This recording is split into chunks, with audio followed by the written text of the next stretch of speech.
Hola, es un placer tenerte aquí. Antes de comenzar, suscríbete al canal y dale like al vídeo. Durante 20 años creí vivir un matrimonio sólido con Martín, el hombre que juró amarme para siempre frente al altar y que con una sonrisa cómplice me prometía cada día que éramos invencibles, que nada ni nadie podría romper lo que habíamos construido. Recuerdo las cenas en casa, los viajes en familia, los domingos de café y periódico donde nuestras manos se tocaban sin decir palabra, como si el tiempo se hubiera congelado en una rutina amable y protectora. Nuestros amigos nos llamaban la pareja ideal, y yo me convencía de que lo éramos, de que esa armonía cotidiana era amor maduro, verdadero, eterno. Criamos 2 hijos, superamos pérdidas, luchamos juntos contra las tormentas de la vida, y jamás imaginé que debajo de esa calma aparente podía esconderse una mentira. Vivía tan segura de su amor que incluso cuando dormía en su pecho, jamás cuestioné su fidelidad, ni una sola vez. Era mi esposo, mi refugio, mi verdad más firme, o al menos eso creía hasta que todo se quebró con una sospecha que nunca pedí tener. Últimamente llegaba tarde sin dar explicaciones, con excusas vagas que se deshacían en el aire como humo, y una mirada esquiva que evitaba la mía como si le quemara. Se duchaba nada más entrar en casa, a veces incluso antes de saludarme, como si necesitara borrar rastros de otra vida. Su móvil ya no quedaba sobre la mesa como antes, ahora lo llevaba encima a todas partes, incluso al baño. Cuando sonaba, salía de la habitación o hablaba en susurros, nervioso, torpe, como quien esconde algo. Yo notaba cada cambio, cada gesto, pero me repetía que estaba cansado, que el trabajo lo tenía agotado.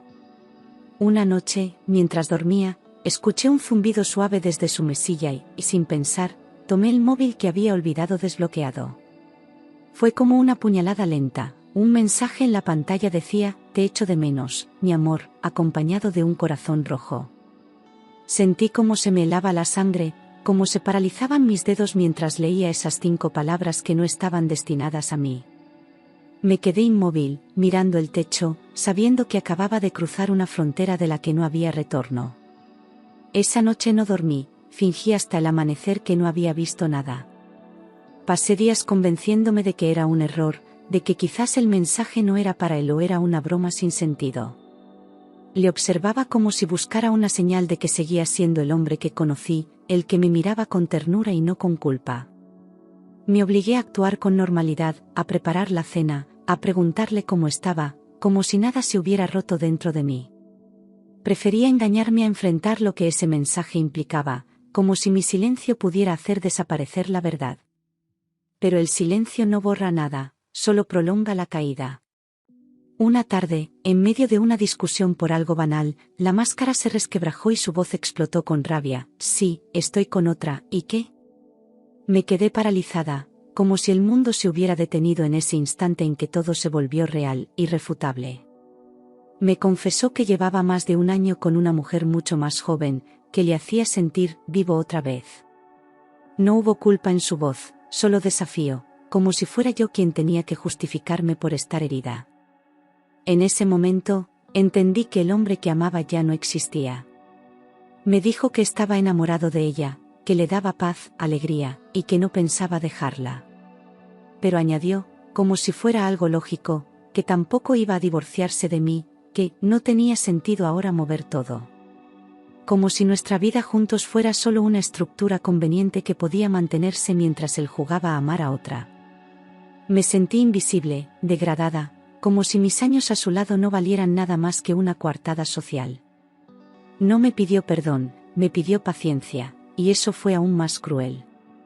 Días después, escuché por accidente una conversación telefónica suya desde el estudio mientras creía que yo dormía. Hablaba con voz suave, casi emocionada, diciendo, no te preocupes, vamos a estar bien, tú y el bebé. Sentí como el corazón me golpeaba el pecho con una fuerza brutal mientras mi mente se negaba a aceptar lo que acababa de oír. ¿Un bebé? ¿Ella estaba embarazada? La verdad me desgarró en silencio, porque ni siquiera había tenido el valor de decírmelo a la cara.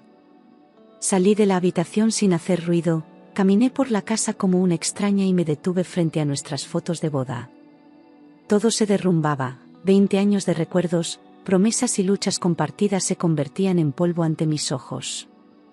No era solo la traición, era la certeza de que él ya había comenzado otra vida mientras yo aún luchaba por salvar la nuestra. Me sentí vieja, usada, descartada, como si me hubieran robado el futuro. Quise gritar, romper algo, pero no me salió ni una lágrima, solo un silencio lleno de dolor. A los pocos días, revisando unos papeles en el despacho, encontré facturas, transferencias y extractos que no podía entender. Descubrí que le enviaba dinero regularmente, que le había pagado el alquiler, muebles nuevos, incluso las ecografías en una clínica privada. Todo con nuestras cuentas, con nuestro patrimonio, con el dinero que habíamos construido juntos. Era como si yo, sin saberlo, hubiera financiado su nueva vida mientras él destruía la mía. No era solo infidelidad, era una traición económica, emocional, moral. Una noche, sin mirarme a los ojos, me dijo con frialdad que se iría con ella al extranjero, que había encontrado una clínica excelente para el parto. No me preguntó si estaba de acuerdo, no me ofreció una conversación, me informó como quien comunica un cambio de plan laboral. Dijo que necesitaba estar con ella en ese momento tan importante, que lo entendiera, como madre. Yo no podía creer el descaro, la crueldad con que cortaba lo que quedaba de nuestra historia. Ni una palabra sobre nuestros hijos, ni sobre lo que yo sentía.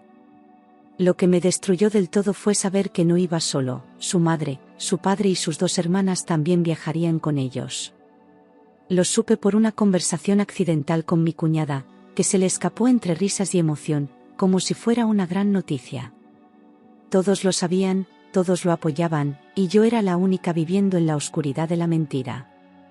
Me sentí traicionada no solo por él, sino por toda una familia a la que consideré mía durante años. Me dejaron sola, como si mi dolor no valiera nada. El día que se marcharon, ni siquiera hubo una despedida, una mirada, una última palabra, cerraron la puerta detrás de ellos como quien deja una habitación de hotel sin importancia. Dejaron la casa en silencio, sin recoger sus cosas, sin limpiar el rastro de su traición.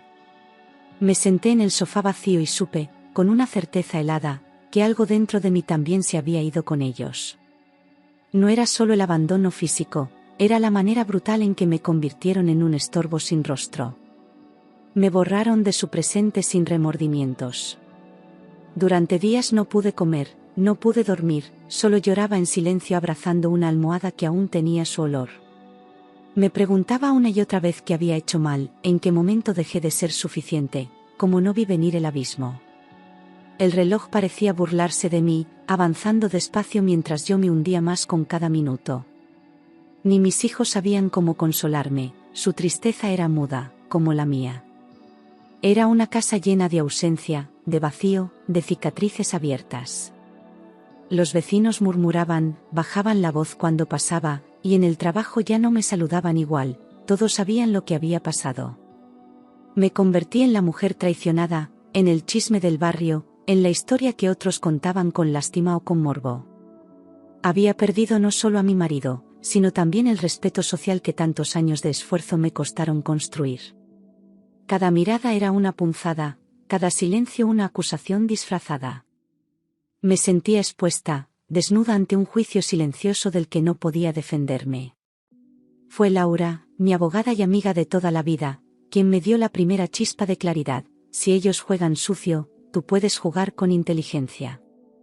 Me lo dijo sin odio, sin rencor, pero con una convicción que me hizo despertar de la parálisis. Yo no había elegido esa guerra, pero ya que la habían comenzado, no pensaba quedarme quieta. Aún tenía mi nombre, mi dignidad, y más poder del que creía. Ese día supe que había terminado de llorar. Esa misma semana, con los ojos aún hinchados, empecé a revisar papeles guardados en archivadores que llevaban años sin tocarse. Escrituras, contratos, cuentas bancarias, movimientos de inversión, todo lo que habíamos compartido durante 2 décadas. Descubrí cláusulas, firmas, fechas que había olvidado, detalles que ahora tenían un peso inmenso. Cada hoja que leía era una pequeña chispa de control que regresaba a mis manos. Ya no era solo una esposa herida, era una mujer armándose legalmente. Laura me confirmó lo que sospechaba: muchas propiedades estaban a mi nombre o a nombre de la sociedad conyugal, lo cual le impedía disponer libremente de ellas. Él había sido descuidado, confiado, pensando que nunca necesitaría protegerse de mí. Pero yo había firmado cada papel, había participado en cada inversión, y legalmente tenía más fuerza de la que él imaginaba. Esa revelación no me devolvió la paz, pero me dio una nueva postura. Por primera vez, tenía ventaja. Sin decir nada, sin mostrar una sola emoción, comencé a mover las piezas de mi venganza legal. Fui al banco, al notario, a la gestoría, revisé cada firma, cada documento, cada número. Laura me acompañaba en silencio, como una sombra leal, guiándome paso a paso. No necesitaba gritar, ni discutir, ni vengarme con palabras. Solo tenía que prepararlo todo en silencio, y esperar a que volviera. Puse una alerta por posibles movimientos irregulares y solicité la congelación temporal de las cuentas conjuntas alegando discrepancias financieras. El banco accedió sin dudar, revisaron todo y encontraron inconsistencias suficientes para suspender el acceso. En cuestión de horas, él ya no podía usar ni un solo euro de las cuentas que tanto había utilizado sin escrúpulos. No me tembló la mano, porque ya no era miedo lo que sentía, sino estrategia. Era el primer paso, y solo el principio. Contraté a un cerrajero y, en menos de una hora, la casa que había sido nuestra se convirtió en mi refugio privado. Cambié todas las cerraduras, el código del garaje y notifiqué legalmente que él ya no tenía autorización para entrar sin mi consentimiento. No era venganza, era protección, necesitaba recuperar mi espacio, mi tranquilidad, mi seguridad. Cuando salí al jardín esa tarde, respiré con libertad por primera vez en meses. Esa casa ya no era un campo de batalla, era mi territorio. Anulé todas las tarjetas de crédito adicionales que él usaba desde hacía años, muchas sin siquiera consultarme, cargando gastos personales que luego pagábamos entre los dos. Llamé una por una a las entidades y expliqué que ya no autorizaba su uso, que él ya no tenía vínculo financiero conmigo. Fue un corte limpio, seco, pero necesario. Sentí una mezcla de vértigo y alivio, como si poco a poco fuera soltando una cuerda que me ahogaba. El control volvía a mis manos, y no pensaba soltarlo. Revisé qué propiedades estaban bajo mi firma exclusiva y, sin dudar, puse en venta un local comercial y 2 plazas de garaje que él ni siquiera recordaba que existían. Me reuní con un agente inmobiliario de confianza y cerramos los tratos con rapidez, convirtiendo todo en dinero que transfería a una cuenta personal. Legalmente, no podía reclamar nada. Me aseguré de que ni un euro de esas ventas pudiera ser tocado por él. Era una jugada silenciosa, pero letal. Tenía una pequeña casa en la sierra que heredé de mis padres, y aunque nunca le di importancia, ahora se convirtió en un bastión. Transferí la propiedad a un fideicomiso familiar administrado por mí, blindándola de cualquier reclamo externo.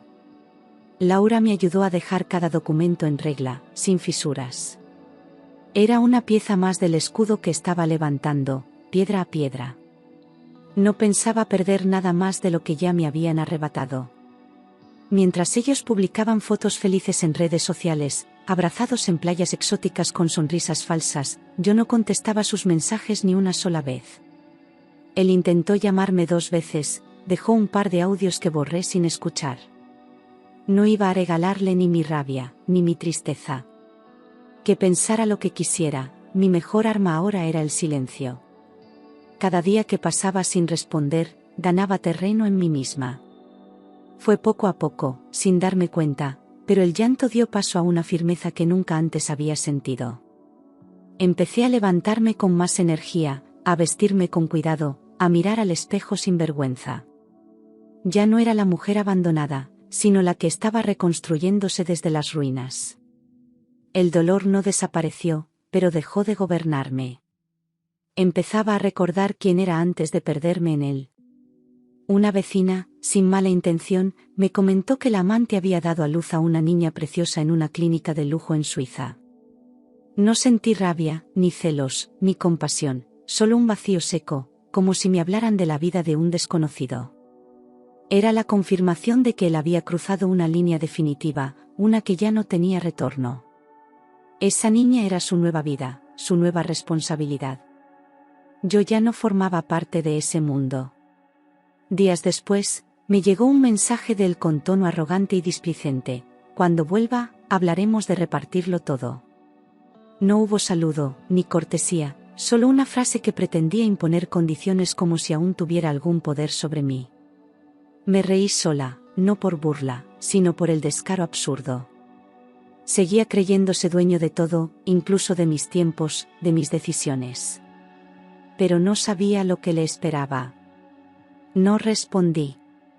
Ni una palabra, ni un ok, ni un no. Guardé el móvil en el cajón y seguí mi día con absoluta calma, como si ese mensaje jamás hubiera llegado. Porque ya no necesitaba confrontarlo, no tenía que explicarle nada. La verdadera respuesta estaba en lo que había hecho mientras él jugaba a ser padre perfecto. Sabía que cuando pusiera un pie en España, nada sería como antes. 2 meses después regresaron como si volvieran de una luna de miel eterna, maletas nuevas, ropa cara, el aire de quien cree tener el mundo bajo control. Bajaron del coche como si todo les perteneciera, sin imaginar que la realidad había cambiado. Martín llevaba a la niña en brazos y la amante los seguía con mirada altiva. Sonreían como si no les debieran nada a nadie. Yo observaba desde la ventana, en silencio, sabiendo que la caída estaba por empezar. Intentaron sacar dinero del cajero de siempre y descubrieron que las tarjetas no funcionaban. Luego llegaron a casa y, al poner la llave en la cerradura, no giraba. Tocaron el timbre, empujaron la puerta, revisaron los bolsillos, confundidos. Llamaron a la compañía de seguridad, que confirmó que solo yo estaba autorizada. Por primera vez, sintieron lo que era estar al otro lado de la historia. Esa noche, Martín me llamó furioso, gritando al teléfono como un loco: ¿qué has hecho? No puedes dejarme fuera de mi casa. Su voz ya no era segura, era la de un hombre desesperado. Me limité a escucharlo unos segundos y luego colgué sin decir una sola palabra. Él volvió a llamar y enviarme mensajes amenazantes, pero ya no tenía el poder de afectarme. La casa no era suya. La historia ya no era suya. Le envié un mensaje breve, claro y definitivo: cualquier comunicación deberá hacerse a través de tu abogado. No hubo insultos ni explicaciones, solo la frialdad precisa de alguien que ya no necesita gritar para ser escuchada. A las pocas horas, recibió una notificación oficial que le prohibía el ingreso a la propiedad sin orden judicial. Ya no estábamos en el terreno emocional, ahora todo se resolvía en tribunales. Él empezó a comprender que no estaba preparada para ceder ni un centímetro. Su madre me llamó histérica, acusándome de arruinar la vida de su hijo, de separar a una familia feliz, como si yo hubiera inventado todo. Me gritó que la niña no tenía culpa, que debía pensar en el bienestar de todos y no en venganzas egoístas. La escuché en silencio, dejando que se desahogara, hasta que colgué sin responder. Nunca habían levantado la voz por mí, ni cuando lloraba, ni cuando él se fue. Ahora que perdían privilegios, sí sabían defenderse.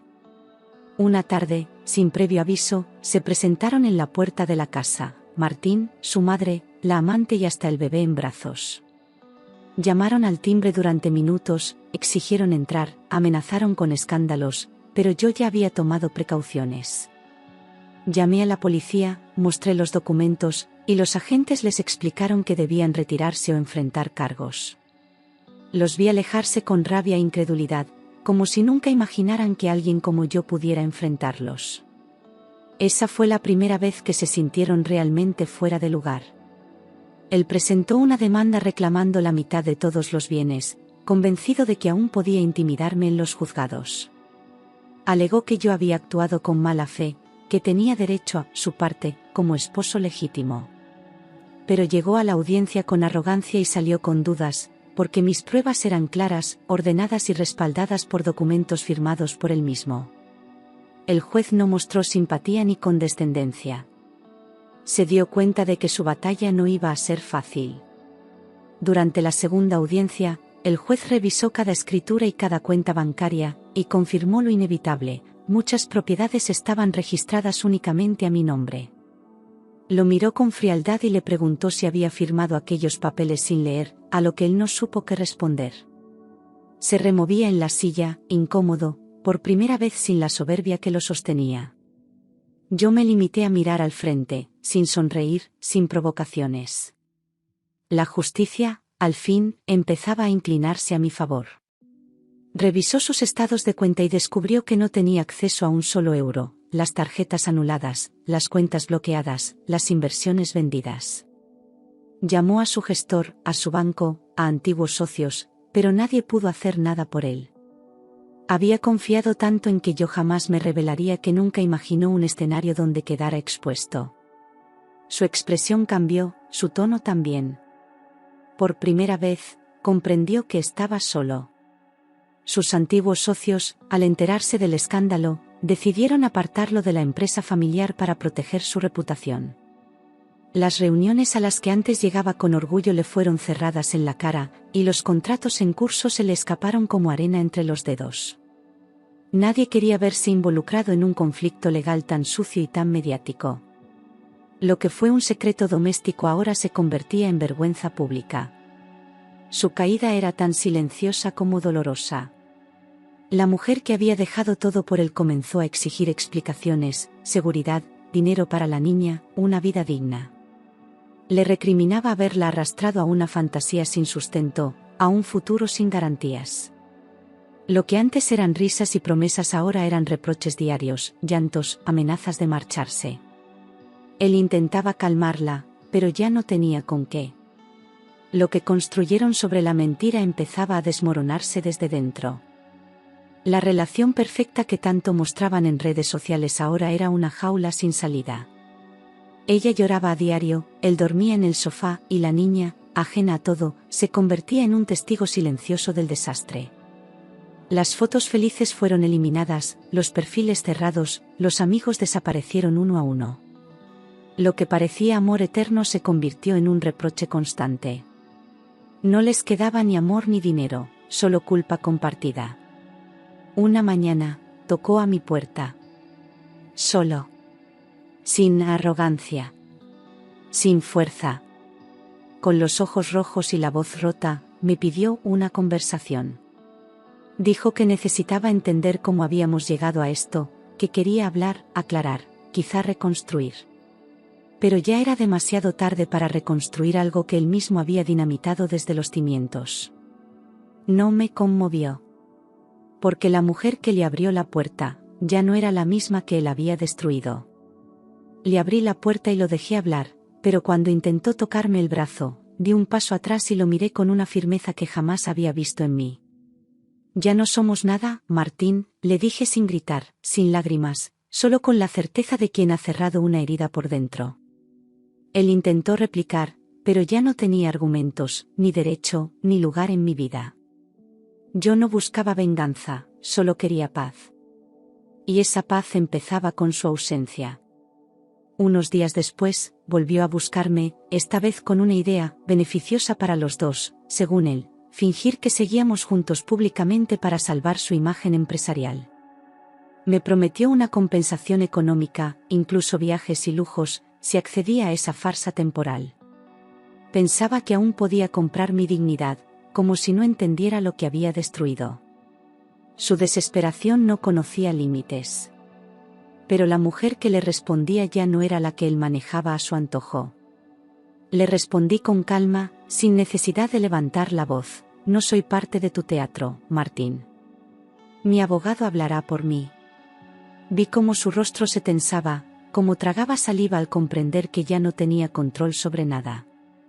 Esta vez fue él quien se quedó en silencio, incapaz de manipular la situación a su favor. No era rechazo, era dignidad.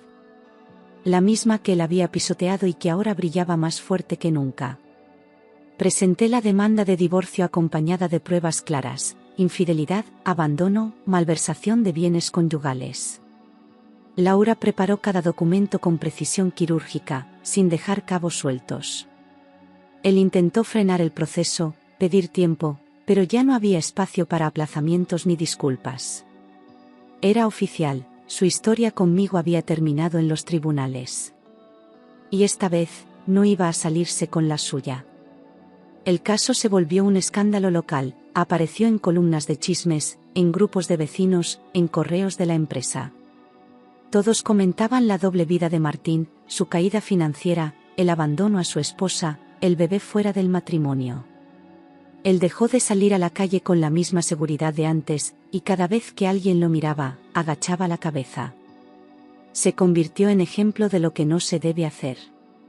Su reputación se evaporó más rápido que su amor. Sus padres dejaron de contestarle las llamadas, sus hermanas lo bloquearon de todos los grupos familiares. La familia que antes me atacaba ahora lo señalaba a él, avergonzados de su conducta y del escándalo público. No lo defendían, no lo justificaban, simplemente lo apartaron. Fue él quien se quedó solo, sin apoyo, sin hogar, sin nombre que proteger. Era el precio de sus decisiones, y apenas estaba empezando a pagarlo. La presión lo devoró. Me contaron que dejó de comer, que apenas dormía, que pasaba los días encerrado en una habitación de hotel barata. Perdió peso, el brillo en los ojos y esa arrogancia que tanto le definía. Se hundía en una tristeza que nadie podía rescatar, porque ni siquiera él sabía cómo salir de ella. Era la caída final de un hombre que pensó que lo tenía todo bajo control. Una mañana, la mujer con la que lo arriesgó todo hizo las maletas, tomó a la niña y se marchó sin avisar. Le dejó una nota simple: no puedo más. Ya no soportaba la presión, la inestabilidad, la ruina a la que él los había arrastrado. Se fue a casa de sus padres, prometiendo no volver. Martín se quedó solo en una habitación vacía, con las paredes llenas de promesas rotas y ninguna salida. Volvió a buscarme una última vez, llorando, suplicando, diciendo que aún me amaba, que todo había sido un error. Me miraba como si esperara que le tendiera la mano, como si aún quedara algo que salvar. Me hablaba de nuestros hijos, de los años vividos, de los recuerdos que creía aún vivos. Pero lo que no entendía es que yo no era la misma mujer que dejó atrás. Había aprendido a vivir sin él. Lo miré con compasión, no con odio, y le dije: no puedes volver a una casa que tú mismo incendiaste. No hubo gritos, ni reclamos, solo la verdad dicha con firmeza. Él bajó la cabeza y supe que, por fin, había entendido que ya no quedaba espacio para él en mi mundo. Cerré la puerta con suavidad, no con rabia. Era el cierre definitivo, y me sentí en paz. El día de la sentencia, me senté en la sala del juzgado con la espalda recta y la mirada firme, mientras el juez dictaba que la mayoría de los bienes quedaban a mi nombre. Fue un fallo justo, basado en pruebas, no en emociones, pero yo lo viví como una reivindicación silenciosa. Él no dijo nada, apenas asintió, derrotado. La justicia, por fin, había equilibrado la balanza. Salí de allí sintiéndome libre de verdad. Vendí la casa donde todo había pasado, donde cada rincón me recordaba una traición, un dolor, una ausencia. No fue fácil empacar 20 años de vida, pero cada caja cerrada era una puerta que dejaba atrás. Me mudé a otra ciudad, lejos del pasado, de los rumores y de los rostros conocidos. Elegí un lugar pequeño, tranquilo, donde nadie supiera quién fui. Era mi primer paso hacia una vida solo mía. Empecé a estudiar algo que siempre quise y nunca me atreví: restauración de muebles antiguos. Volví a leer, a pasear sola, a viajar sin dar explicaciones, a descubrir que el mundo seguía ahí para mí. Me reconcilié con el silencio, con mi cuerpo, con mis pensamientos, sin necesidad de validación externa. Cada día recuperaba un pedazo de la mujer que había perdido en aquel matrimonio. Esta vez, para no soltarla nunca más. Pasaron meses hasta que volví a reír de verdad, sin sentir culpa ni tristeza. Una tarde, en un café, me sorprendí riendo con una amiga hasta las lágrimas, y supe que algo dentro de mí había sanado. Volví a confiar, no en los demás, sino en mí, en mi instinto, en mi derecho a ser feliz. Las heridas seguían, pero ya no dolían igual. Había luz otra vez, y venía desde dentro. Años después, en una cafetería de estación, lo vi sentado en una mesa solitaria, con un café frío entre las manos y la mirada perdida. Estaba envejecido, más delgado, con el gesto triste de quien ha perdido algo que no sabe cómo recuperar. Me miró, pero no se levantó. Solo bajó la mirada, como si no supiera qué decir. Yo no sentí odio. Solo lástima. Se acercó y me pidió 5 minutos. Acepté, por cortesía, no por nostalgia. Me habló con voz apagada, pidió perdón, dijo que había sido un idiota, que lo sabía. Yo escuché sin interrumpir, sin rencor, porque ya no necesitaba que él sufriera para sanar. Cuando terminó, le dije, te escuché. Pero no necesito nada más. Se quedó en silencio. Ya no había nada que reparar. Me levanté, le deseé lo mejor y me marché sin mirar atrás, sin sentir angustia ni peso. Era el final que no había tenido años atrás, pero que ahora llegaba sin dramatismo. Cerré ese capítulo con dignidad, sin lágrimas. Lo pasado ya no tenía poder sobre mí. Y, por primera vez, entendí que había sobrevivido. Comprendí que el amor no debe doler, que la dignidad no se discute, que la paz vale más que cualquier promesa rota. Aprendí que el amor propio es la base de todo y que nadie, por mucho que prometa, tiene derecho a destruirte. La traición me rompió, sí, pero también me reconstruyó más fuerte. No fue una historia de amor. Fue una historia de renacimiento. Y mereció la pena sobrevivirla. Un tiempo después, conocí a alguien que no prometió eternidades, pero sí respeto, sinceridad y calma. No vino a llenar vacíos, sino a caminar conmigo sin prisas ni presiones. Me escuchó sin juzgar, me miró sin comparar, me quiso sin intentar cambiarme. Con él entendí que el amor no es gritar, ni perseguir, ni mendigar. Es simplemente estar, y elegir quedarse cada día. Construimos algo diferente, desde la madurez y el respeto, sin fantasmas, sin secretos, sin máscaras. Compartimos libros, viajes, silencios, y eso fue suficiente para sentir que estaba en el lugar correcto. No necesitaba fuegos artificiales, solo tranquilidad. Y cada mañana, al despertar, me sentía agradecida. No por él. Por mí, por haberme dado una nueva oportunidad. Ya no era la esposa traicionada, ni la mujer abandonada que lloraba en una casa vacía. Ahora era una mujer que había reconstruido su vida desde el suelo, con cicatrices, sí, pero también con fuerza. Había aprendido a ponerse de pie sin ayuda, a mirarse al espejo sin vergüenza. Nada ni nadie volvería a definirme desde fuera. Era mía. Entera. Completa. A veces, en el silencio de la noche, volvía a mi mente una palabra, una escena, una pregunta sin respuesta. Pero ya no dolía. Era un recuerdo más, como una fotografía borrosa en un cajón que ya no abro. El pasado seguía ahí, pero ya no pesaba. Porque mi presente era más fuerte que cualquier sombra. Él perdió todo por ambición, por ego, por desprecio hacia lo que tenía. Yo, en cambio, gané cada parte de mí que había entregado sin pensar. La vida me devolvió lo que merecía, no con violencia, sino con equilibrio. Fue la justicia que no se dicta en tribunales, sino en la propia historia. Y en esa historia, yo fui la que sobrevivió.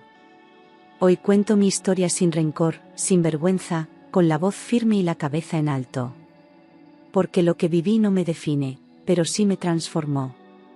No soy una víctima, soy una mujer que aprendió a vivir después del desastre. Rompí el silencio porque sé que muchas otras lo siguen guardando.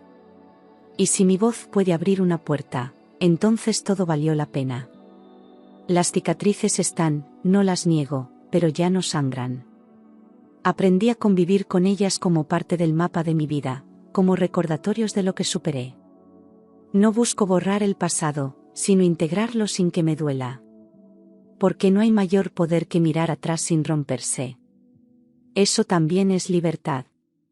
Mis hijos, testigos silenciosos de todo, crecieron viendo que una mujer puede caerse y levantarse sin perder la dignidad. Aprendieron que amar no es aguantarlo todo, y que la verdad siempre termina saliendo a la luz. Hoy caminan con principios firmes y empatía verdadera. Y sé que, en parte, eso es mi legado. Porque los crié desde el amor, incluso en medio del dolor. Laura, y un par de mujeres más, se convirtieron en pilares durante la tormenta. No me soltaron, no me juzgaron, no me empujaron, simplemente se quedaron. En el silencio, en el llanto, en las decisiones más duras. Su presencia fue la prueba de que la sororidad no es un concepto vacío.